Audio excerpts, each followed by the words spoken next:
I'd just like to welcome you all. My name is Riti, and I take a lead on the Youth for Capacity program, which is a capacity building program for young people at the UN Climate Change Secretariat. I'm also joined with my colleagues Eva and Giovannik, who are supporting this work. And it's an absolute pleasure to have you all here. If this is the first time that you've joined a Youth for Capacity session, I'll give you a little bit of an intro on what Youth for Capacity does. But today's session is on becoming resilience builders. I think the series that we have as a part of Youth for Capacity's work, where we call it the Becoming series, comes from this very important and active role that young people take as agents of change.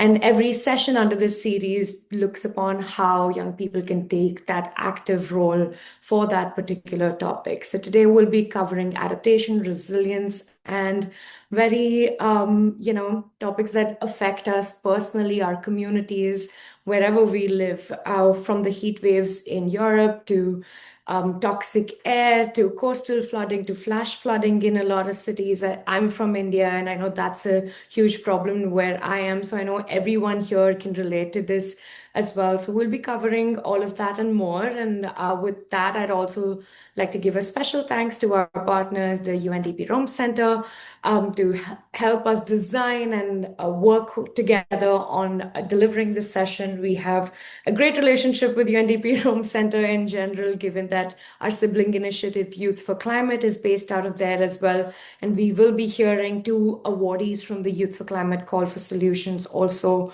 share their solutions later in the session.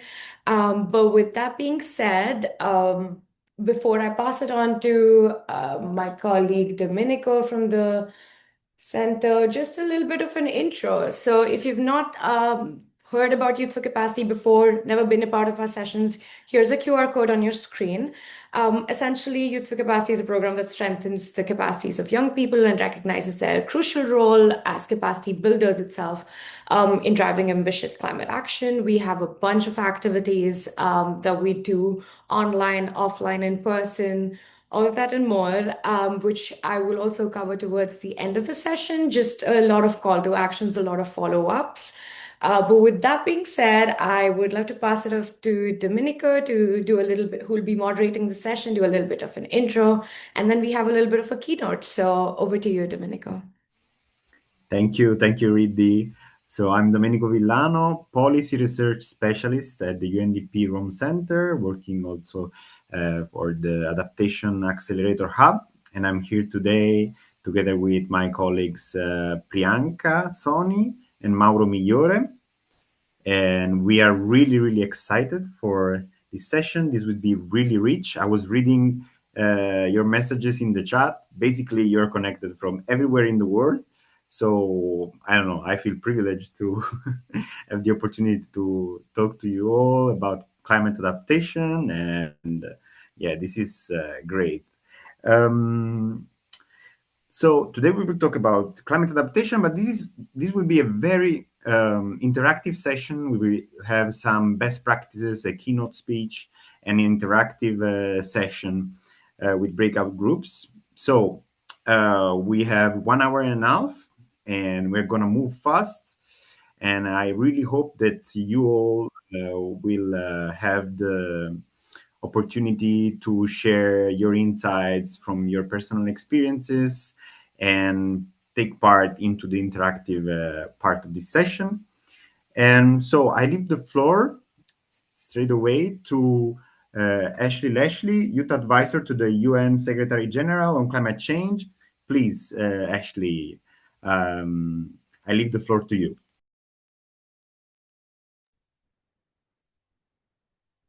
Hi, good morning, good afternoon, good evening, everyone, wherever you are. Thanks, Domenico, for the introduction. As he mentioned, I'll try to be a little engaging, a little short, and hopefully, based on the different regions that you are in, you probably would have had similar experiences to me. My overall climate journey actually began, I would say, possibly around the age of like 6. And this is because when I think back, my first encounter with like climate and disaster awareness wasn't through like a classroom lesson, right? It was actually through public health.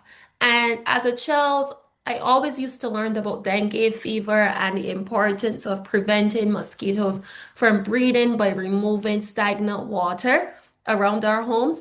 And I really remember like growing up in communities, cleanup and fogging exercises.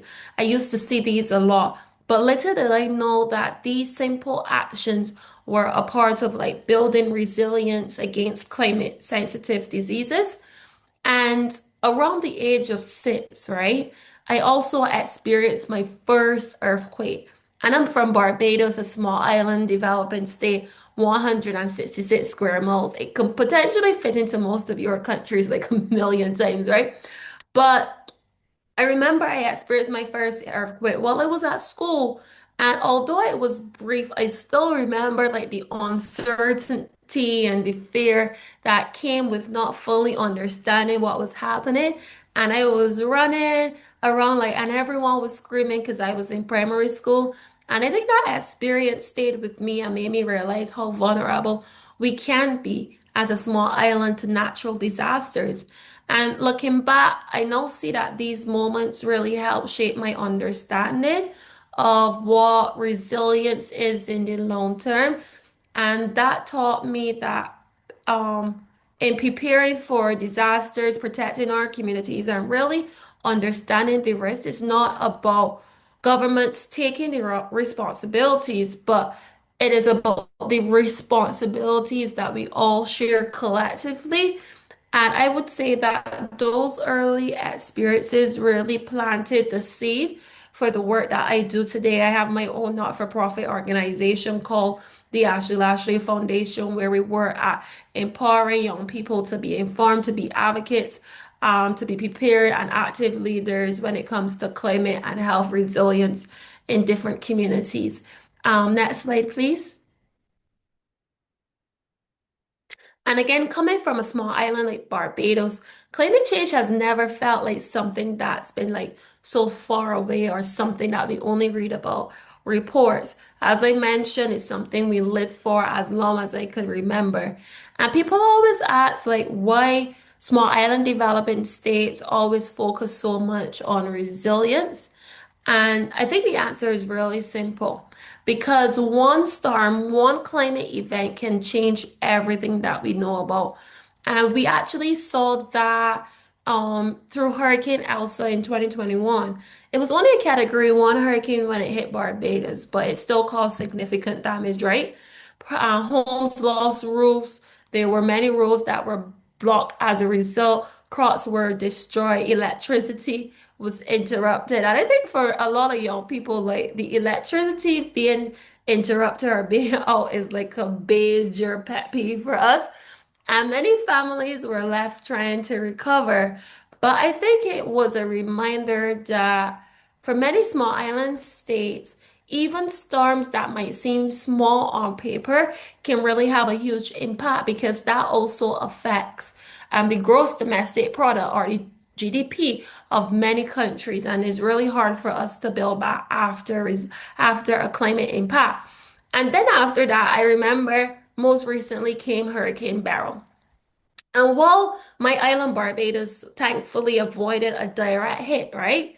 Our fisher-folk community experienced the power of the storm firsthand.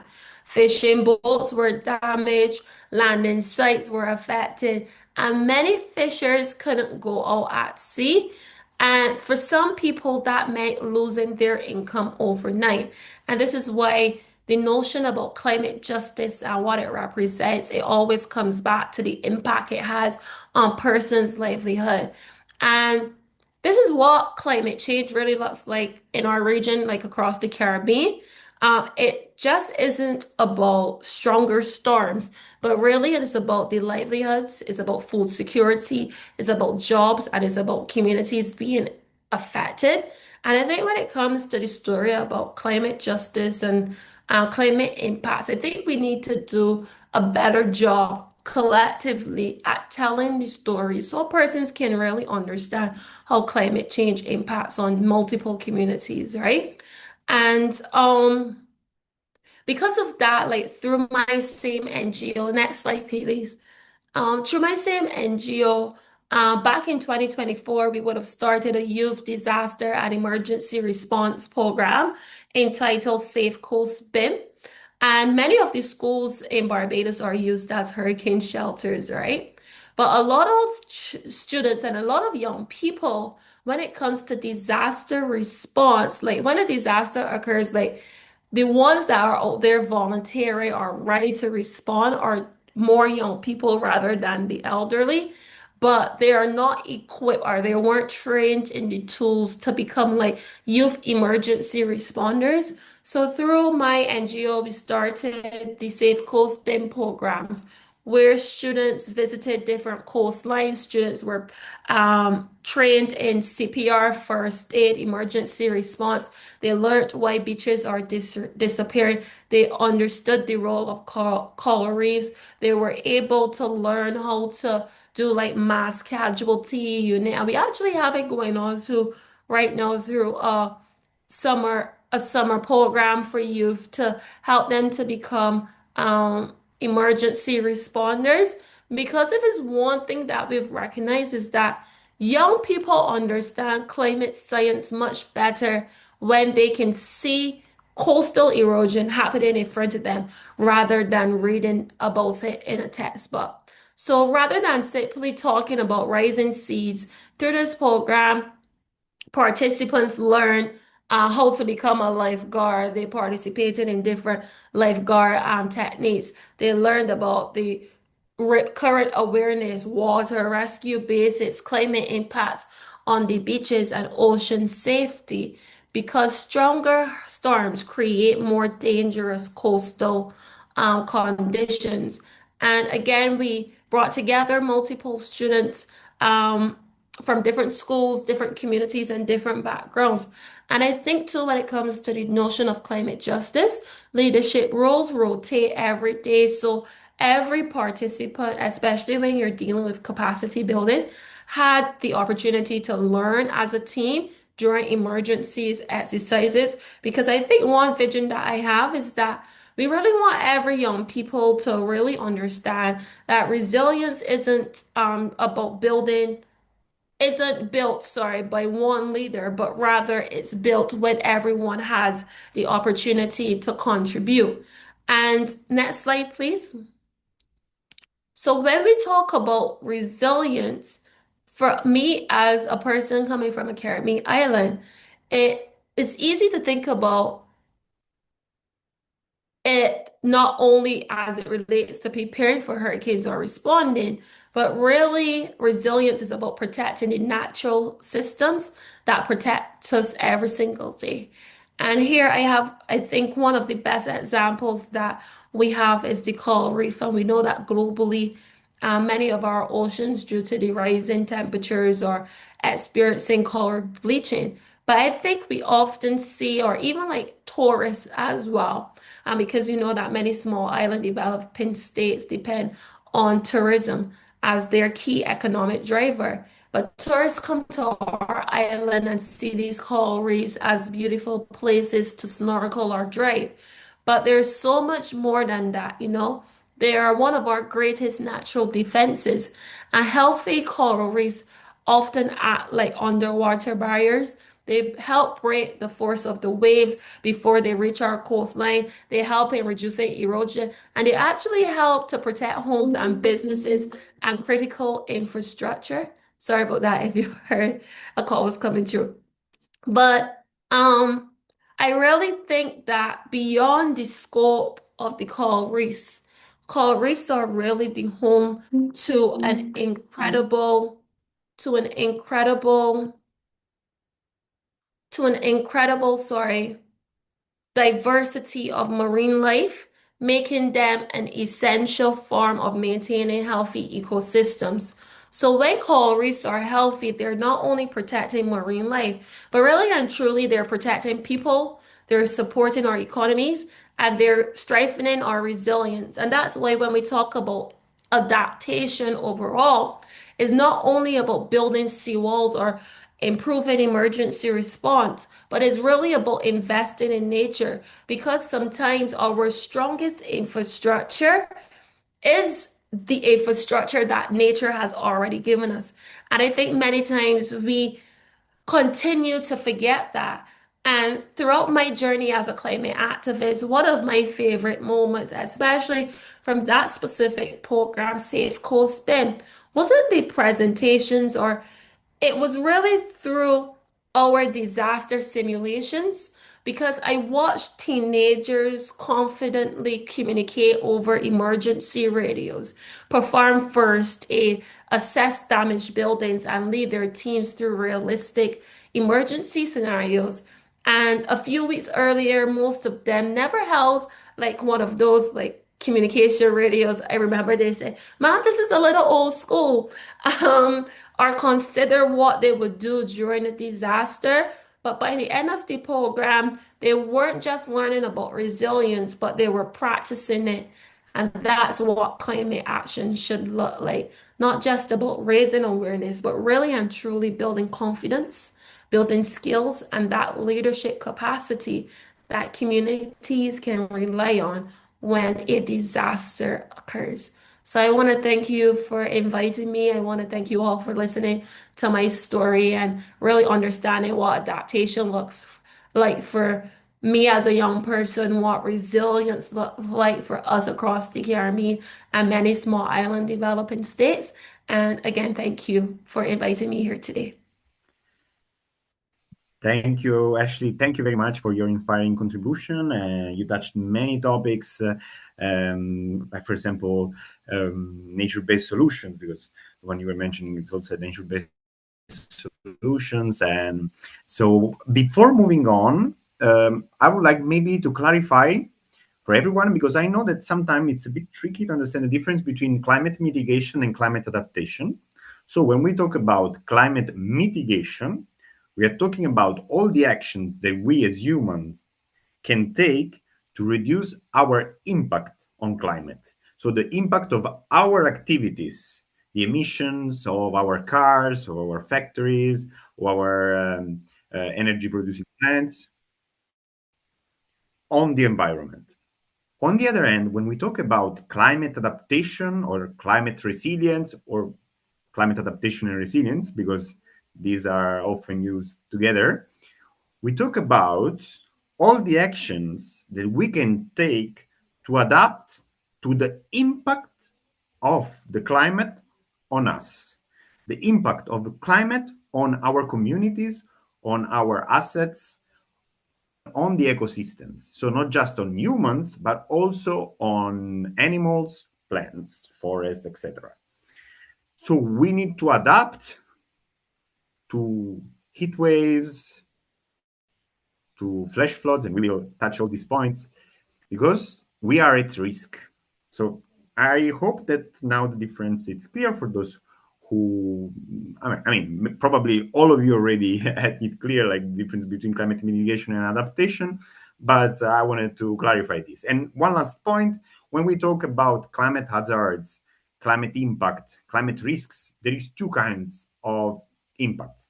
So we have the extreme events, for example, a flash flood, wildfire. So something that it's really, really impactful and happens over, I don't know, 1 week, 1 day, a few hours. And then we have chronic risks. So, for example, droughts. If there is no rain for 3 months, 4 months, for example, as it often happens here in Italy, then, this is a risk that can impact the agriculture sector, can impact all of human activities, even electricity production, if there is some hydroelectric plants that work with water.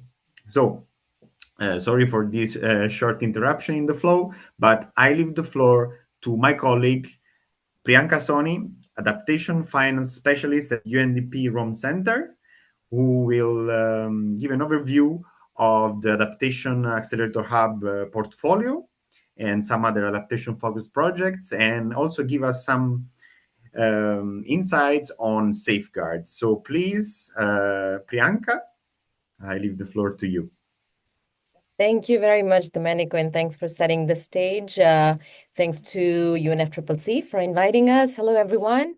As Domenico mentioned, I'm Priyanka. I'm the Adaptation Finance Specialist with the UNDP Rome Center, and I manage our adaptation portfolio here. Already I can see very engaging discussions started by Riddhi, Ashley, and Domenico, but more than that, even I'm very inspired to see the conversations and discussions ongoing in the chat. I think, this participant list in itself is a very clear example of the demographic that's participating here, who is leaning towards the regions that are most impacted by climate change. And from this youth spirit, I can clearly see that everyone here wants to be and already is part of the solutions. We'll hear more of such kind of innovators later in the discussion who have been doing some very innovative and inspiring work around the world. To build on what Ashley said already, that even within the UN system, but in general, the projects that are being developed around the world, now there's a larger and larger stress for the youth to be part of the planning and implementation, and not just a checkbox that comes in the funding proposals, that comes in project designs, and not to be an afterthought. And that comes in, of course, from a policy point of view, but this is very much a clear demonstration of how youth has very meaningfully participated to make sure that their voices are heard. We've seen that in youth movements around the world, and the climate change debate is not being let down even for a moment.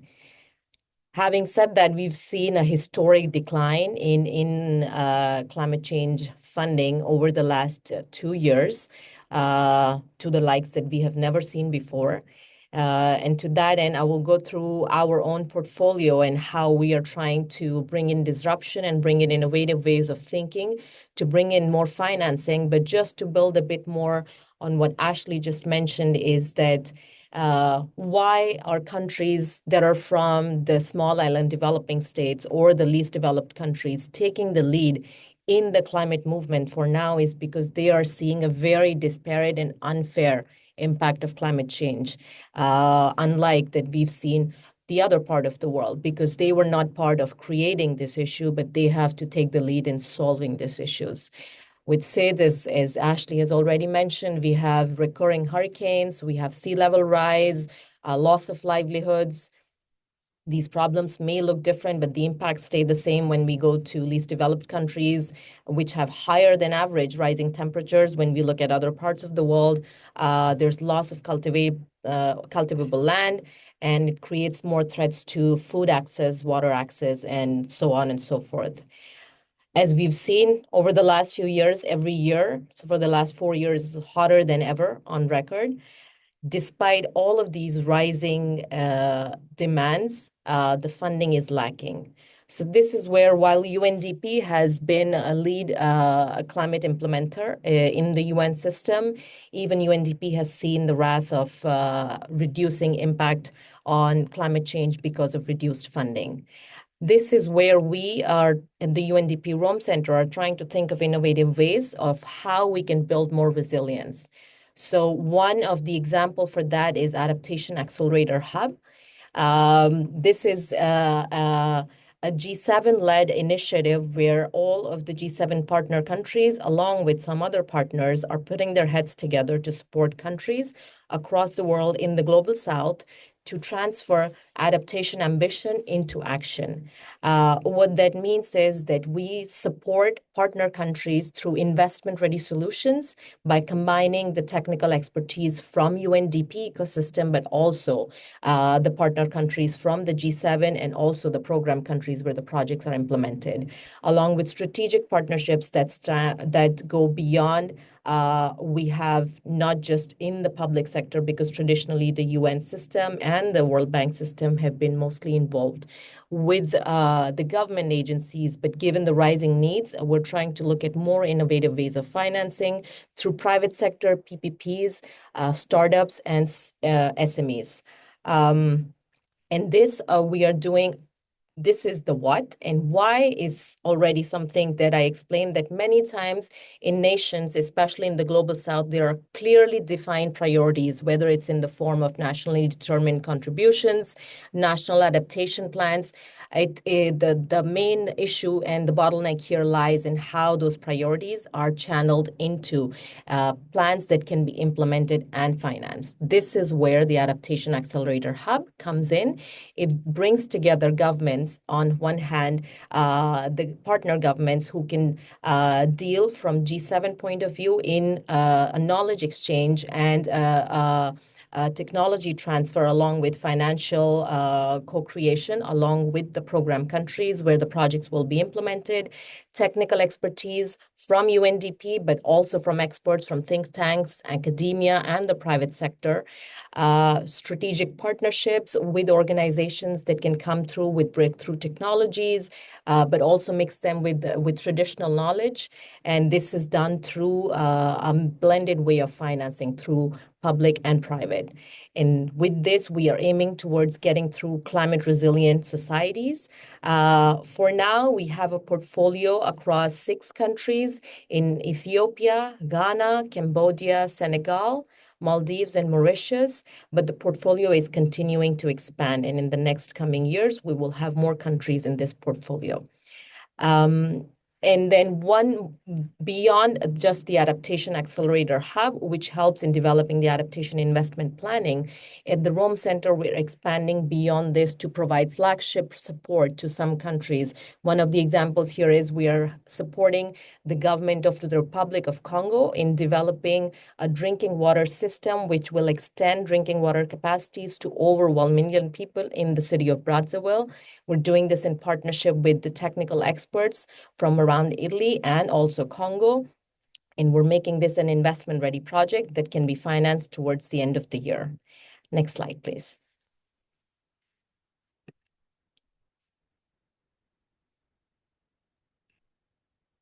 Okay, thank you.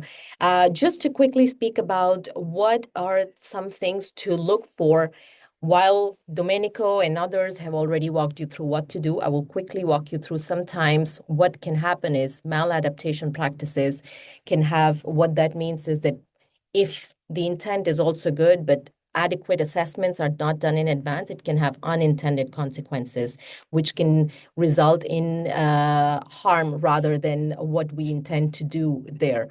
So what that means is that we need to make sure all of our inventions and innovations that we're going is not excluding either populations and communities. And this is true especially in regions where there are indigenous communities who rely on nature for their livelihoods, for their day-to-day lives. This is very important. And without careful planning, if adaptation actions are not planned and integrated well into the project design, it can lead to more spillover effects, which needs to be done by making sure nature is integrated into the solution so that there's no ecosystem degradation. Communities are part of since the inception phase up until the closing of the project and implementation phase as well, ensuring all groups are part of it. For example, if we create systems that are not taking part into consideration, communities that have disabilities, as you know, climate change impacts women more than men. It impacts children more than other populations. It impacts older populations, people with disabilities more. So it needs to be a very clear integration into the projects and solutions that have to be long-lasting rather than quick solutions.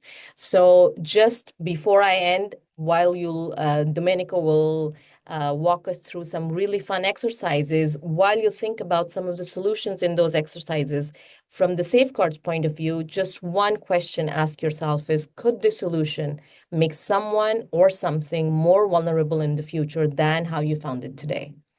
And on that, back to you, Domenico. Thanks.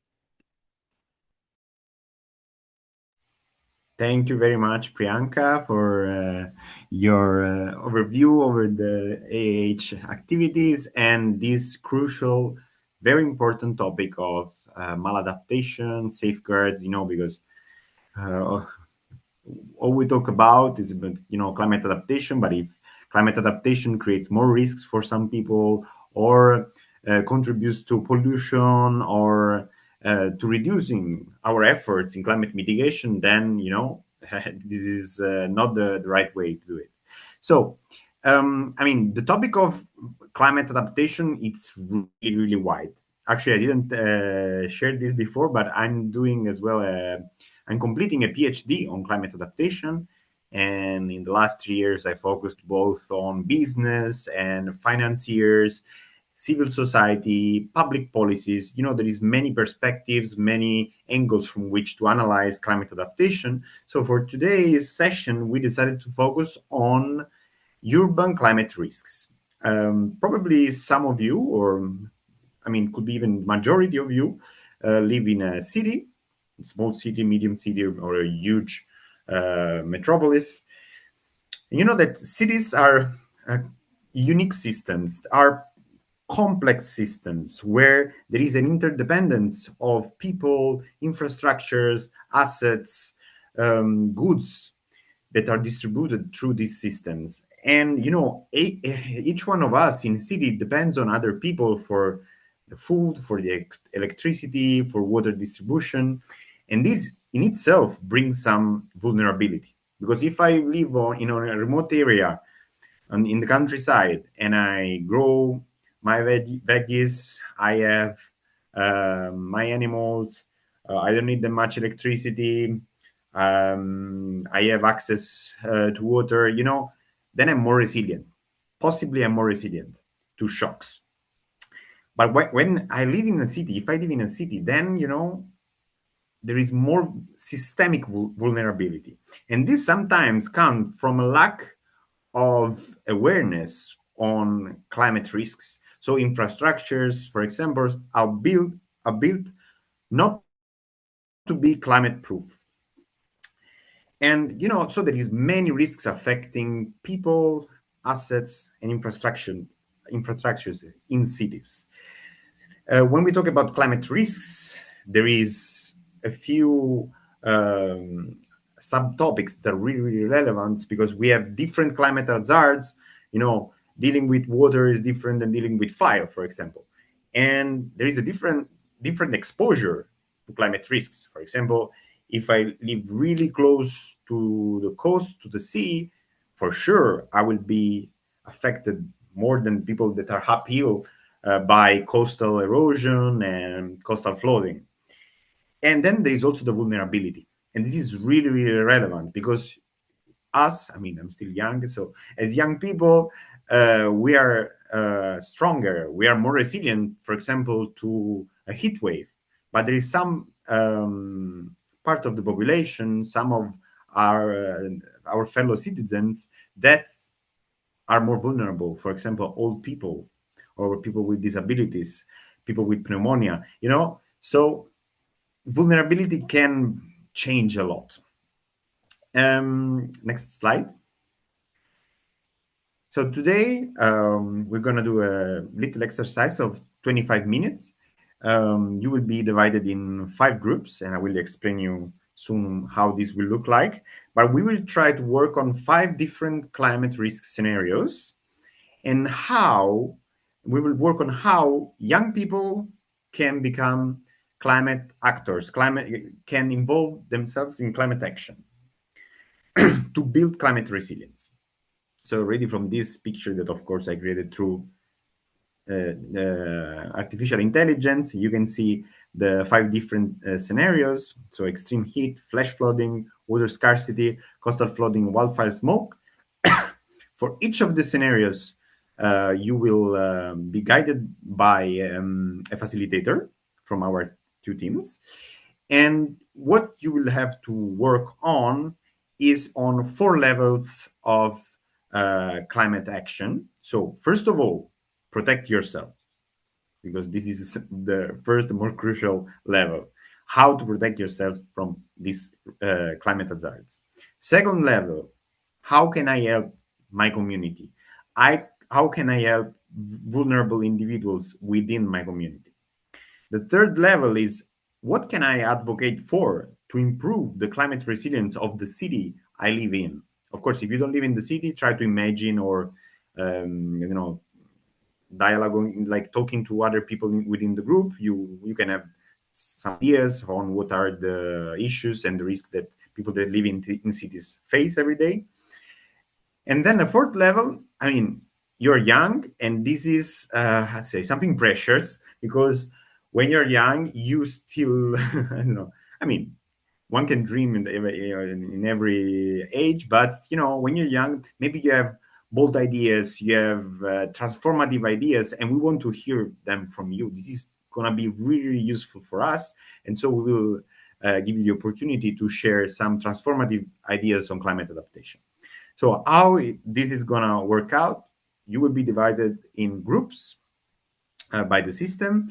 But then if you are more interested in another topic, you can shift from one group to another. This will be possible. And we will assign two roles.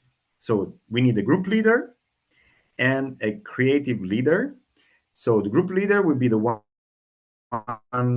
to pitch for your ideas at the end of this session, while the creative leader will be the one preparing just two slides, with these 4 levels of action, of climate action. Then, so you will have around 20 minutes to discuss these 4 different levels and to build your solutions, your climate actions, and of course, to prepare the slides. At the end of this 25 minutes of breakout session, we will come back to the plenary, and you will have just 3 minutes, because time is precious, and we don't want this session to go for too long, and we don't want to be boring. That's it. So you will have 3 minutes to present your solutions. I mean, I leave to my colleagues the floor to create the groups, and see you all really, really soon.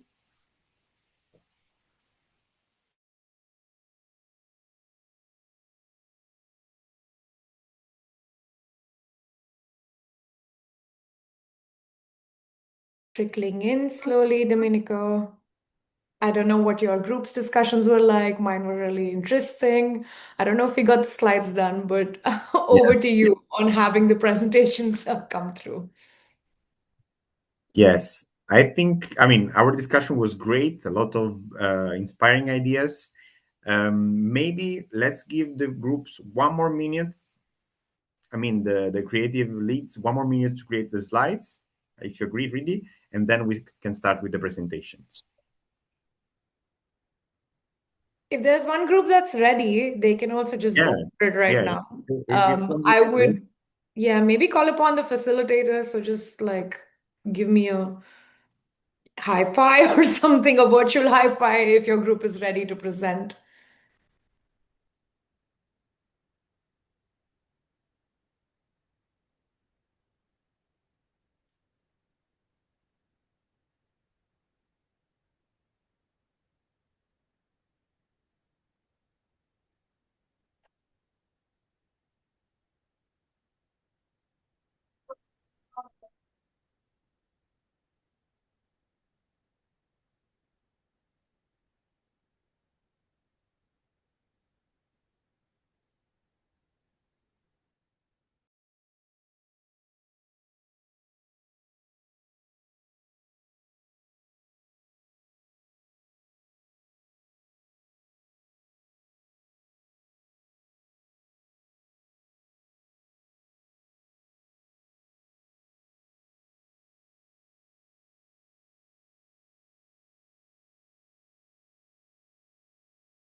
No.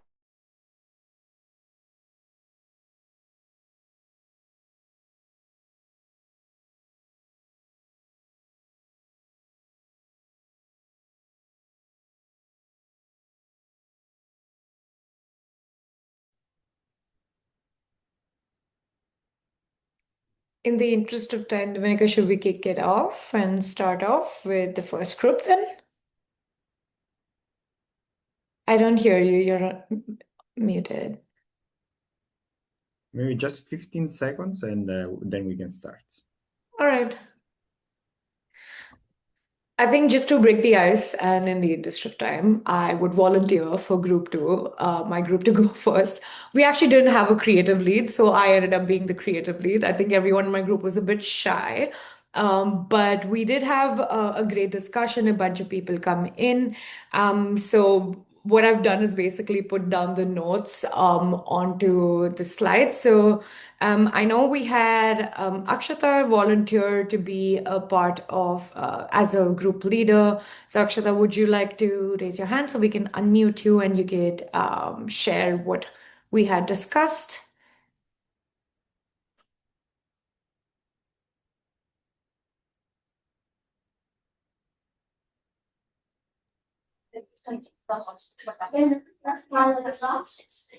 Perfect. Yeah, we hear you, Akshata.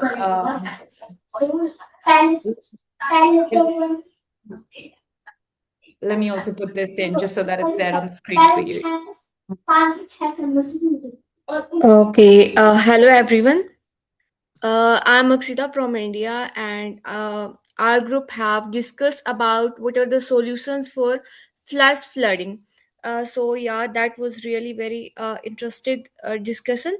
And like the main idea of my group is to build something sustainable, like a sustainable city, and like on the three levels of youth action. So I think it start first with the self protection.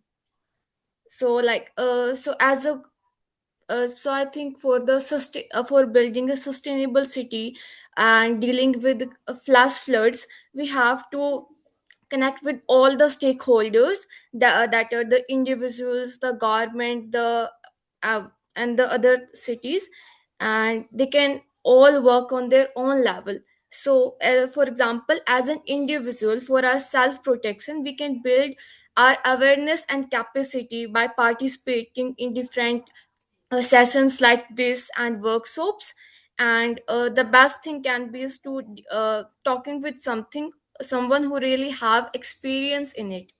And as a community, we can have some alerting systems. We can take advantage of the social media for this, and it can be through interactive links between the community. So we can set up some community leaders.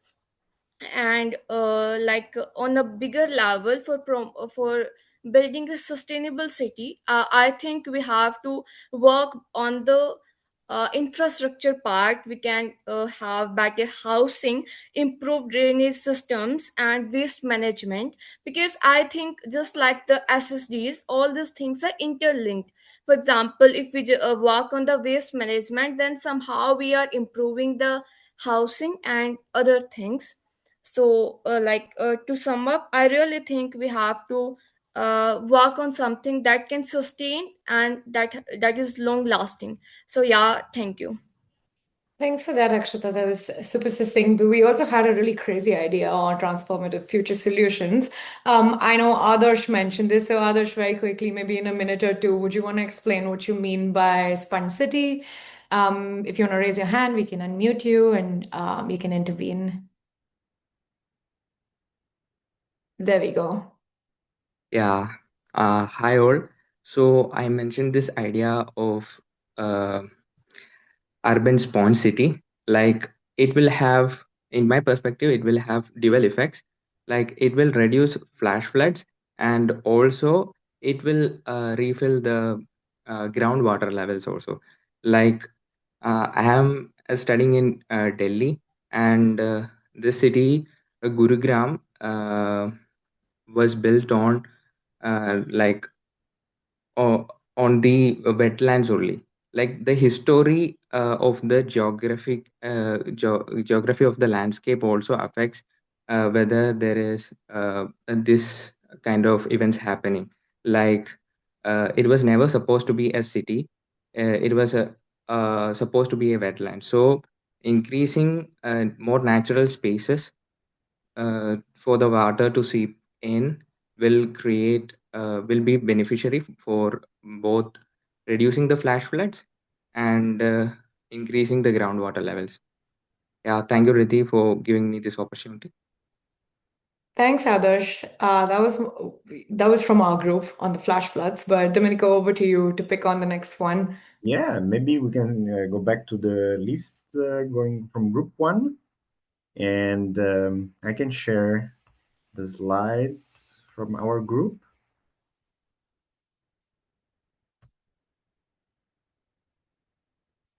I hope you guys can see it.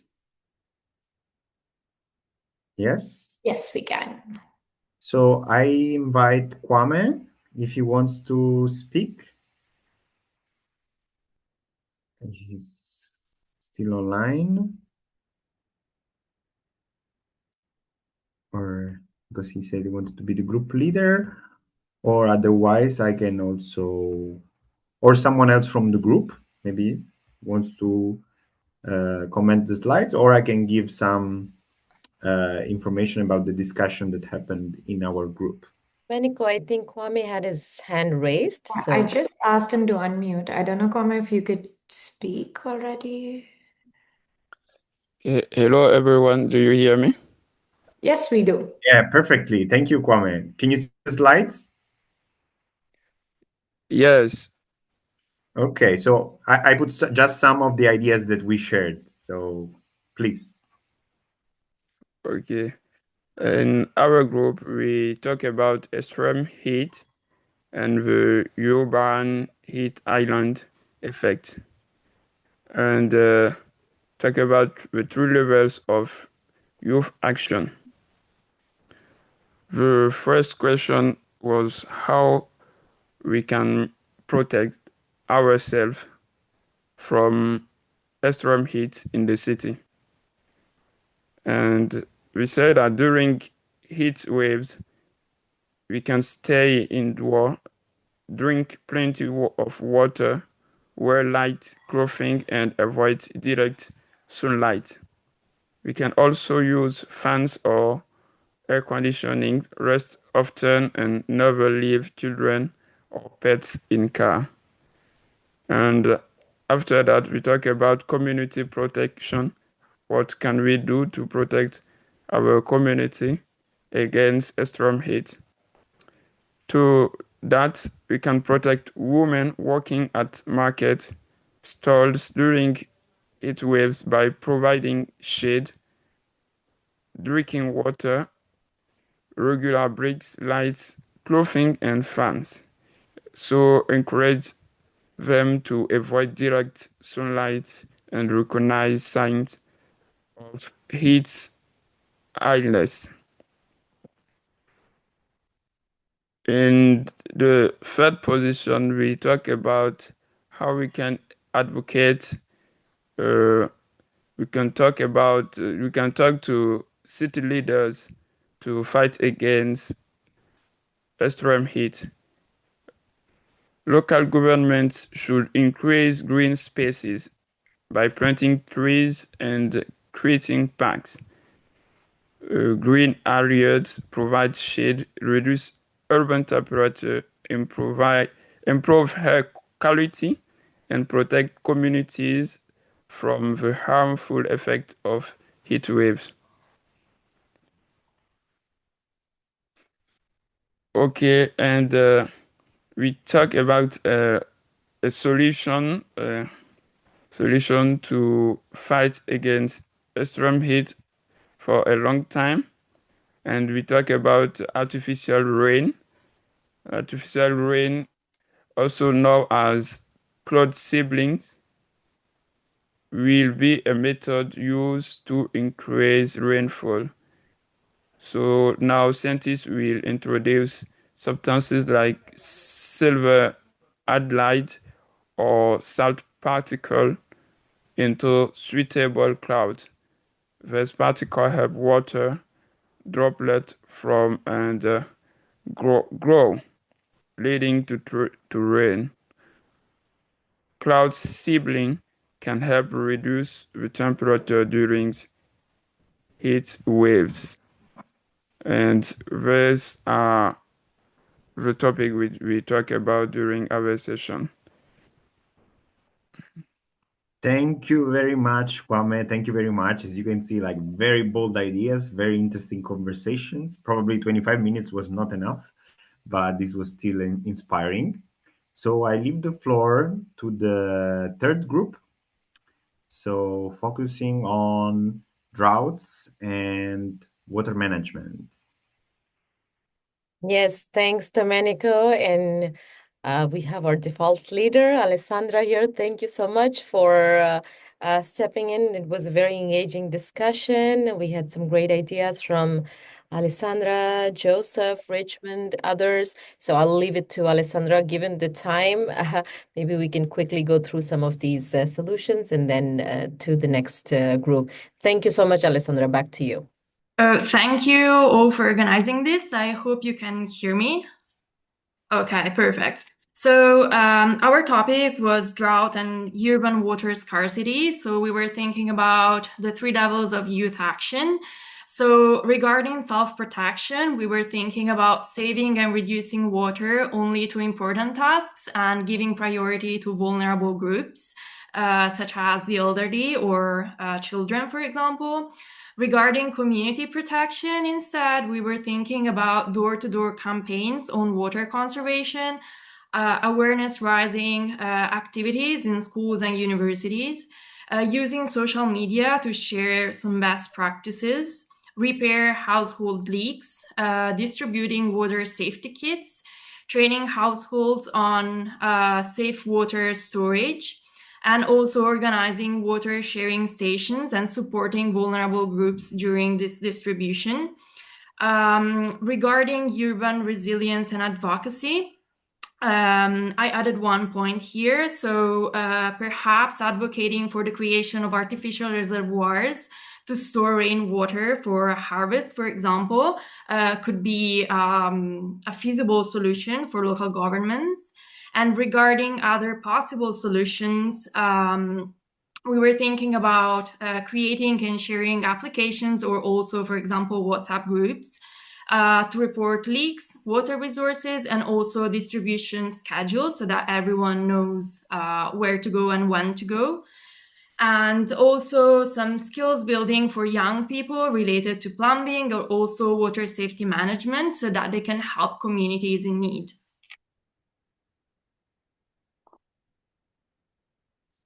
Thank you. Thank you very No, Okay, please, Domenico. please. No, Priyanka, there was a question for you from I see, Richmond. yes. Go ahead, Richmond. I was thinking maybe in interest of time, I can answer it there, but please feel free, Richmond. Go ahead. Thank you so much, Alessandro. That was a great encapsulation of all of our wonderful discussions. I know we're almost over time, but over to Richmond for your question for me. Thanks, Richmond. Okay, thanks. Dear Sonia, excuse me, my English level is not good, eh? Okay. It's great. Don't worry about it. Please go ahead. Okay. I'm a petroleum engineer by training, career survivor. But in addition to that, I would like to write a thesis on the following topic. So my topic is integrated modeling of climate risk and development of a decision support system to strengthen Ivory Coast, Ivory Coast energy resilience in the face of climate change. So I want to know, we are facing two challenges, namely expertise is in the field and funding. After that, I'm just Sorry to cut you off, Richmond. But just in the interest of time, I really appreciate reaching out on perhaps a discussion on this topic and the thesis that you mentioned. And maybe if it's okay for you, we can also connect bilaterally later and we can discuss on that so that we can keep moving with this conversation for now. But I would be very curious to hear your thoughts and your ideas. So feel free to reach out to me on LinkedIn, and perhaps we can set up another time to discuss this. But we really appreciate to include us in any of these theses. This is what we are here for. Sorry again to cut you off just looking at the time, but please do reach out to me on LinkedIn and we can set up a chat for another time. Thanks again. Okay. Back to Domenico. Okay, Tim. Okay. So Thank you. Sorry, okay. sorry, Richmond. So No, let's move quick to the next don't group. worry. Don't worry. Okay. Thank you. So It's my group, the yes, coastal yes, flooding. please, Mauro. Okay, great. So we had a really, really great conversation, and I have also a PowerPoint. And so, if you want, I can share my screen, and then Noor, which is the leader of our group, can step in and can present if she's ready and she wants. Or I can someone send actually Shivani sent the slides on the chat. So maybe if someone else wants to share the screen, maybe this is also possible. You tell me.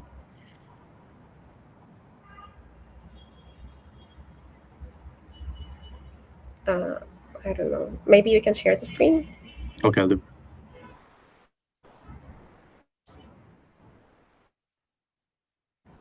Amazing.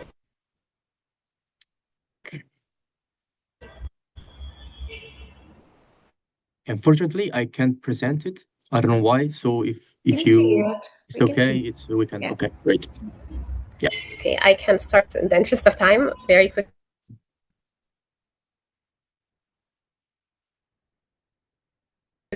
I was so lucky to be in this group because I was lucky to be in this group. We just the first level, which is the idea of mitigating. Perfect. So we discussed the idea of early warning systems, creating an early warning system.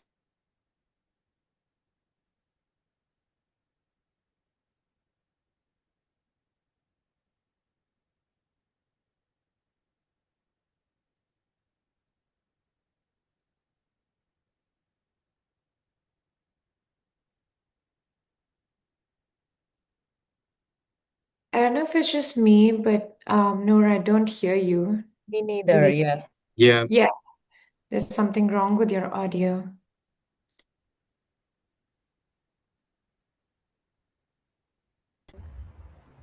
Yeah, we do hear something now. Can you hear me? Yeah, we hear you now. Yeah, perfect, amazing. Anytime, maybe I can turn off the camera. Maybe it's also. We hear you. Can you hear me better now? Amazing. So I was saying that I'm lucky to be in this group because I come from a coastal city, Alexandria, Egypt. So we discussed a lot of ideas regarding how we can protect ourselves, protect our communities when it comes to coastal floodings. So the first level was protecting ourselves. So the very first thing we discussed is the idea of having a youth-related early warning system so that when these kind of crises happen, we automatically get a notification to act accordingly. And then we have the second level, which is really looking into having our own personal toolkit. That one related to information, and the other one is related more to a physical toolkit, where the informational one, we have some tips and tricks about how we can keep our mental health intact, as well as how to take certain actions like turning off the lights, etc., to reduce the losses. And then the physical toolkit is having an emergency bag with the medicines, priority things, money, clothes, etc., so that we can vacate to the nearest area, to a friend's place, as well as the development of shelters for the people who do not have such thing. And then we also discussed the idea of having a platform for young people where we share our needs in cases of crises. So we share, for instance, if someone is out of medicine, food, etc., and this could be in collaboration with international organizations. And then if we are going to move to the community and vulnerable people level, we discussed how we need first and foremost to really build the trust of the communities and the solutions. And that starts with firstly having a community champion, so a leader from the community that the community trusts, that can communicate how we can vacate and also to discuss with the people the solutions that they think should be done when it comes to coastal flooding. So that's the first element. And then the second element, on a governmental level, we thought about the idea of having an adaptation alert system where we conduct a mapping of the people that are in regions that are most endangered with the coastal flooding, and having a database of these people so that whenever a coastal flooding happens, the government is immediately notified. And for instance, firefighters and people that are dedicated for supporting people with disabilities can move right away to support vulnerable communities. And then a third level is working also on the upskilling. So upskilling fishermen and agricultural communities who are going to lose their jobs and working in different green jobs, green fields, that also makes up for the lost funds that happen. And when it comes to the resilience, there are a lot of ideas that are in common with the first 2 points. So when it comes to the resilience, we thought about the idea of a trust fund, because the people who are going to lose their homes, they're going to lose their jobs, there's going to need money to rebuild. So this is very important to create such thing. And then working also on resilient infrastructure against coastal flooding, and to have an adaptation system that is connected to the map that I told you about, where people can just say that they are safe or not safe on this system. And the creation of also safe zones and safe hubs in the government that also includes mental health facilities. And when it comes to the moonshot idea, very fast, we discussed maybe the idea of making a good use of a crisis. So creating a system that actually has like regular conducts or produces hydropower out of the wave of the Sorry, storms that come. no, we cannot see the last. Okay. Now we can see the slide. Yeah, please go ahead. Sorry. So a system that takes the power of the storm and creates both hydropower, so that we prevent power outages, and then maybe also the water can somehow be connected to a desalination plant to also make sure that water is still flowing. And the final elements, we also discussed ideas about having GIS imagery and satellite imagery to be used to also create solutions that are innovative. So yeah, that's mainly it. I hope I didn't miss anything, but feel free, of course, to add on. Thank you very much, both to our facilitator Mauro and Noure and all the people from the group.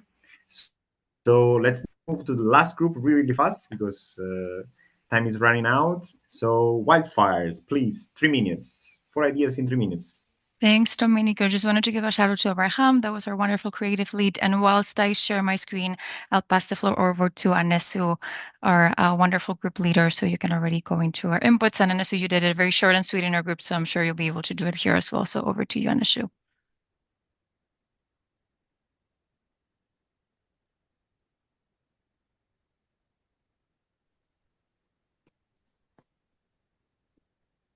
Okay, thank you very much for the platform. So we were focusing on wildfires, smoke, peri-urban fires, and toxic air. So what we were actually discussing is to understand how can one protect themselves from fire risks, and then some of the discussions some of the points which were raised by our group members to do with equipping our people with education on how to evacuate, to understand the protocols to evacuate and the protocols and survival tips. And during indoor fires, what one can actually do is to cover their mouth, nose, and evacuate if possible, or stay low to the ground to access cleaner air. So the idea is to ensure that our people have got the knowledge of what they are supposed to do when a fire occurs. Do they know how to evacuate? Do they know the exit doors? Is there adequate systems that can alert people that there is a fire, and then they are able to evacuate to get to a safer place? And the safer place, when it comes to indoors, the safer place is always outside. So our people are supposed to evacuate to the outside part. And of course, in terms of community protection. How can we protect our people? We need to make sure that our people are aware about wildfire, smoke, and peri-urban fire risks. And of course, they have to participate. So they need to practice habits that are very good to ensure that they protect themselves from fire. Number one, we understand that fire is close to oxygen, fuel, and those we understand, and then we need to ensure that ignition of fire does not occur. So it is really good to be aware, but attitude is king, and our people are to be equipped so that they understand what to do. Then in urban resilience and advocacy, we need to promote public education again on fire safety, hazards, and prevention. How do they prevent fire? And of course, in our policies, we also need to ensure that when buildings are being planned, we need to plan with fire safety at the back of our minds, so that evacuation plans are there and they are practiced, exit doors are there in our buildings, and the distances for evacuation are considered when we are planning our buildings. So it is really important to ensure that we consider all those things. And then on the last slide that we have, I think that is where we have got some of the possible solutions that we can use to avoid wildfire smoke risks. Number one, we thought of integrating AI into our detection technologies. Let's integrate AI and utilize technology in preventing the risk that fire can cause. And of course, let's develop advanced fire resistant skin protectants. It is really important to have those things, temporary protective creams. These are some of the measures that we can put in place. And then, of course, we also discussed about the point that we already have existing solutions like fire hydrants, fire extinguishers. Let's make sure that our people are aware of these equipments, and they are able to use these equipments. They are equipped with the knowledge, so that when a fire occurs, everyone have got the capacity and the ability to use the equipment that we already have. In that way, we can avoid the risks that fire can cause, that smoke can cause, and we can save many lives. And then we require all new buildings. So thank you very much. Let's understand that awareness is key, but attitude is king, and we need to practice good habits every day. Thank you. Thank you. Thank you very much to the last but not the least group. Super interesting topic and solutions.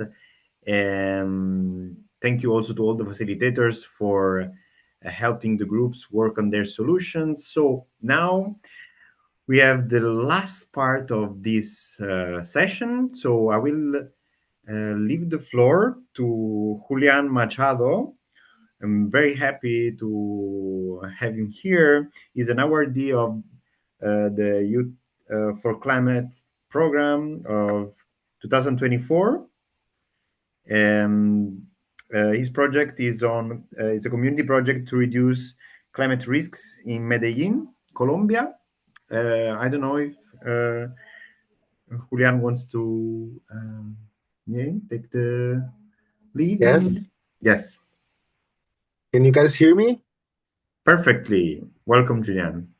So, I mean, maybe I will say, so we worked on some solution, on some ideas, but now we're moving into the next phase, no? Best practices. So people that moved from idea to practice, from ideas to projects. So I think this is really, really important. Please. Okay. Well, thank you everyone for being here. Thank you to the Rome Center for inviting me. My name is Julian Machado, as Domenico said. I am from Medellin, Colombia. I work in an NGO called Corporación Somos por Naturaleza, and we are one of the awardees of the Youth for Climate Award in 2024. I am going to quickly explain what are we doing right now in terms of climate adaptation and environmental risk management, which is what we're focusing now. Basically, we live in a valley. Medellin, it's a valley, so most of the peripheral part of the city, which are also the most vulnerable settlements of the city. We are a city that receives a lot of migrants due to Colombian armed conflict. And because we're a valley, all of these peripheral settlements are on very steep hills. That means that the houses are basically built one in top of the other one, and there are very densely populated places. That's to give you like a bit of a context of where we work at. We had a problem, and it was related to flash floodings. We live in a very tropical climate, so we have very big and very powerful rainfall. And these rainfalls have started to become much more intense. And when it rains, because these settlements are built without any urban planning, the streets and the steps where people get to their houses just become like water streams, like waterfalls, because there's a lot of water. So and we were seeing a lot of issues with that the trash was being carried away by the water, that the buses and public system wasn't able to work, people were having their houses flood. And because we live on this valley that it's not very stable in terms of the land that is built on, we had a lot of houses that were just like being carried away with the water as well. We started to think about how can we create a sort of system with the capacities that this community, which was very keen and very willing to work, but we had little economic and other sort of resources. And we basically thought of two things. We thought of an alert system. We didn't know what that looked like. Can you go back? Exactly, please, 1 second. We wanted to create an alert system, a prevention alert system. And with that alert system, a community-run risk management system for this community to be able to identify the environmental risks, which where it's flash flooding, but also we have fires, like wildfires, and to sort of prevent like human lives being lost in this climate episodes, in these big rainfalls. For that, we realized that we had to do basically a census, or to do like a demographic exercise to understand who lives in the neighborhood. And we were talking about this in the flash flooding breakout room earlier, because there's approximately 8,000 people living in La Honda, which is the neighborhood that we're creating this system for.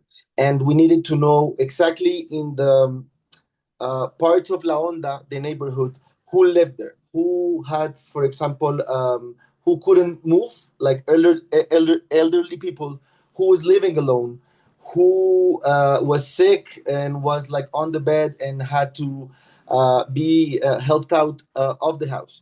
We needed to have this information.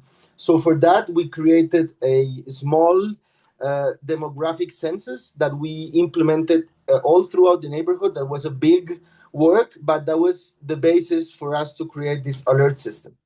Now, after that, we basically identified these leaders in each sector, and we went through this educational process with these 25 leaders, and we educated them in climate change. We educated them in some technological tools to prevent when a big rainfall or when was it going to rain. We educated them in how to manage a group of people, and we created something that was very simple, but to us very effective, and it was a whole communication system through WhatsApp. We created this like WhatsApp community and like small groups of the sectors that we have in the neighborhood, and each of the leader manages that small group. And that communication system allowed us to basically communicate with barely or like almost everyone in the neighborhood.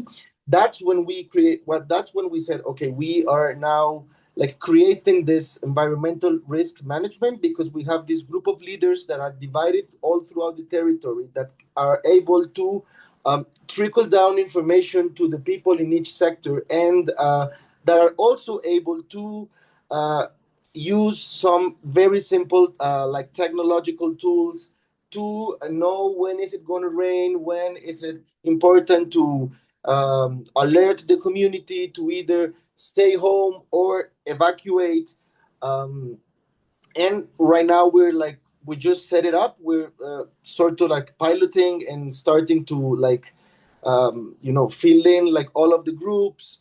Also, these leaders know that because community changes a lot, and because we are a receiving city, we have a lot of migrants coming in, a lot of migrants going out. So these leaders are also in the constant activity to like enter new people to the group and exit people that are not in the neighborhood anymore. That we think, and okay, these are some small pictures of the work that we do. Some pictures of La Onda. That's like sort of the system that we created, and now we are doing these 5 pilot urban interventions, adaptation interventions.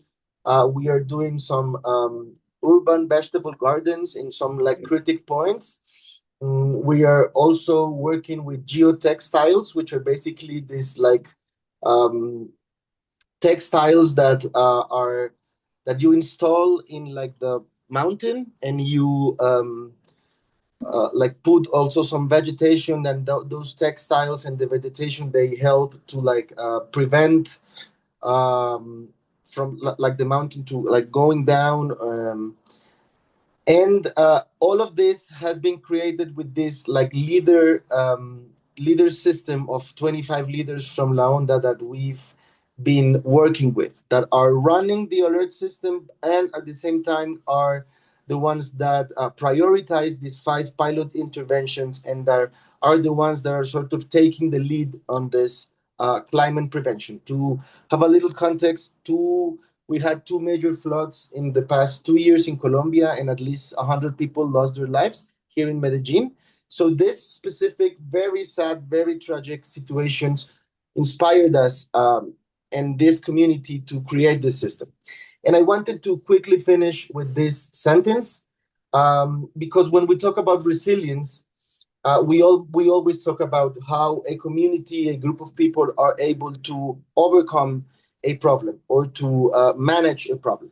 And sometimes we think that when a community is very resilient, as I would say the community that I work with here in Medellin, we tend to believe that they are capable to just overcome whatever comes after them. And we had this like specific issue when we started doing this project, and it was that our local government, instead of um, helping us and trying to make this, I don't know, replicated in other neighborhoods, they sort of saw the work and saw that the community was getting prepared for it, and sort of took a step back. And I wanted to finish with this like small sentence that I brought in. It was that we must not mistake community resilience for an absolute ability to solve their own problems, and as a result, absolve local and national governments of their responsibility to seek fundamental solutions.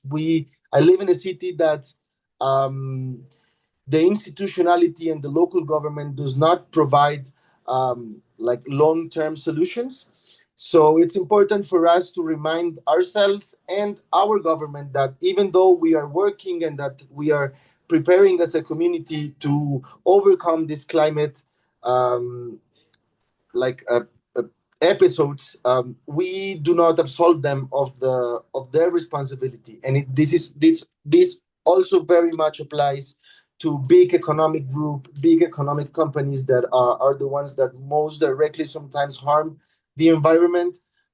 They're also responsible. That the community is working should not the community resilience should inspire governments and enterprises to act and not do their work for them. That was like what I wanted to finish with. I was a very quick, very small resume of what we do. I'm gonna leave our in the chat the link to our NGO if anyone Yes, want to please. check it out and connect. Thank Yeah. you for the space. I'm sorry for my butchered English, but No, that's I perfect. hope that I was clear with my message. That's perfect. And thank you very much, guys. This was so interesting. Like we could see uh, youth-led climate adaptation in action, in practice, through the example of Julian. And also he touched like many different points that were also the points of our interactive exercise, because you see that with the last phrase that he shared, he made it clear that, advocacy, it's a big part of youth-led climate adaptation and can be the tool to ignite some transformation within the government. Like youth-led adaptation shouldn't substitute the government, but inspire it and lead towards institutional transformation.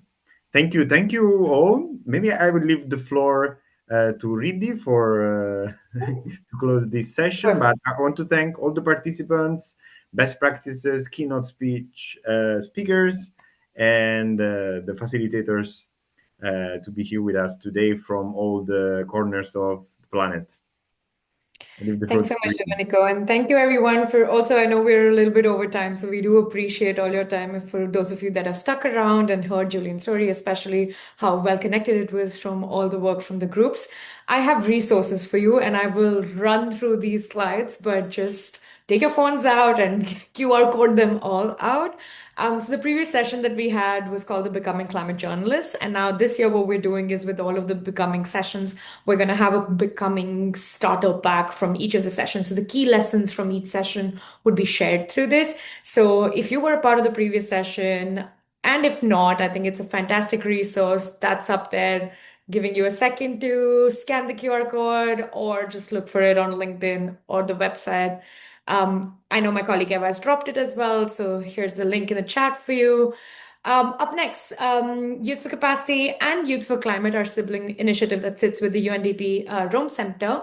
We run the Climate Catalyst mentorship program together. We finished 2 boot camps, which was on project design and movement building very successfully. We have the digest from that and the resources as well from there. But we have an upcoming one in September, which is on entrepreneurial mindset. So if that's something of interest to you, please just sign up. I know Eva has dropped the link to that in the chat as well, but there's the QR for you. We also have virtual climate cafes to continue conversations from those topics as well. Then, if you're new to the climate change space or you want to learn more, there are terms like LT-LEDs, NDCs, NAPs that are very confusing to you. We have a project that is essentially led by young people, young leaders who define all of these terms and what that means to young people. So that's the Language of Climate Action project that we have. Linked to it also in the chat. And we have 2 courses. So I told you I'm going to leave you with a lot of resources, a lot of reading to do. We have the Systems Change and Behavioral Science for Climate Action course that we did with the UN System Staff College and Becoming a Climate Champion course. So if you're new to the process, this is a fantastic spot to start off with the UNCC Learn. And then finally, sign up to our newsletter. I think that's how we share all the information. I know Julian and a lot of us spoke about WhatsApp groups, and I know there was some chatter in the chat as well on how do we communicate better. And much like what we do in the groups, we also do this through Youth for Capacity to connect better, to give you the latest news and resources and products that we're building and developing. But with that comes to the final moment. We have 89 people joining us on the call for the last 1.5, 2 hours. And I know a lot of us, some of us have, kind of put our videos on and not. This is a moment for all of you to sort of put your videos on, give us your biggest smile. We're going to take a group picture because this session wouldn't have been anything without all of the people joining here. So my colleague would share over a request to take a screenshot. It should pop up in your screen and just allow it and give me your biggest smile. But with that being said, I'll give it a couple of seconds for people to accept it. A big thank you to the UNDP Rome Center for collaborating on this session. To our speakers, Julian and Ashley, for contributing their shared experiences. And to all of you for all your work and engaging with this session, keeping the chat active and lively, and the group discussions as well. And my colleagues, Eva and Giovanni, for the support towards the session. Be in touch, connect with us, keep on engaging with Youth for Capacity, and we'll see you all soon. Thank you.